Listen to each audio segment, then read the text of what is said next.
আসসালামু আলাইকুম, কি অবস্থা সবার? আজকে আমি একটা রেসিপি শেয়ার করছি, ব্রোকলি আর মটরশুঁটি দিয়ে রসা করব। তো আমার কড়াইটা গরম হয়ে গেছে, এবার তেল ঢেলে দেব পরিমাণ মতো।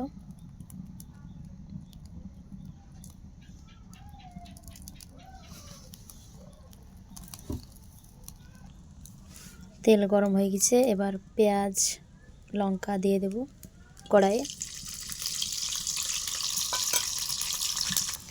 হালকা কালার চেঞ্জ হয়ে আসলে এবার আমি কিছুটা মটরশুঁটি ছাড়িয়ে রেখেছিলাম সেটা দিয়ে দেব। মটরশুঁটি একটু ভাজা হয়ে গেলে এবার ব্রোকলিগুলো দিয়ে দেব। ব্রোকলিগুলা এবার ভেজে নেব। এবার একে একে সব কিছু দিয়ে দেব, লবণ পরিমাণ মতো, হলুদ গুঁড়ো,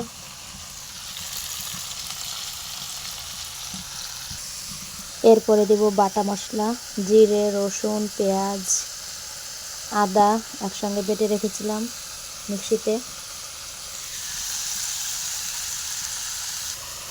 তরকারিটা এবার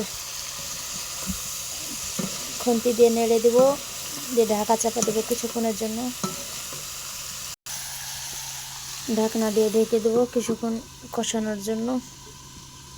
এই দেখো বন্ধুরা, আমার ব্রোকলি কষানো হয়ে গেছে। মাঝে মাঝে আমি ঢাকনা তুলে নেড়ে দিয়েছিলাম যাতে তরকারিটা লেগে না যায়। এবার আমি কিছুটা পরিমাণে জল দিয়ে দেবো ব্রোকলি সিদ্ধ করার জন্য, যাতে ব্রোকলিটা ভালোভাবে সিদ্ধ হয়। ভিডিওটি না টেনে পুরোটা দেখবে। আর হ্যাঁ, যদি ফেসবুক থেকে ভিডিওটি দেখে থাকো তাহলে অবশ্যই ফলো দিয়ে রাখবে। আর ইউটিউব থেকে যদি দেখো তোমরা তাহলে অবশ্যই চ্যানেলটিকে সাবস্ক্রাইব করে নেবে। তাহলে যখন আমি ভিডিও ছাড়বো সবার আগে তোমাদের কাছে নোটিফিকেশন চলে যাবে।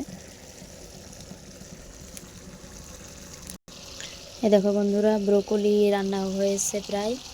এবার আমি নামিয়ে নেব। আমার স্টাইলে তোমরা একবার রান্না করে দেখবে, খেতে অসাধারণ লাগবে।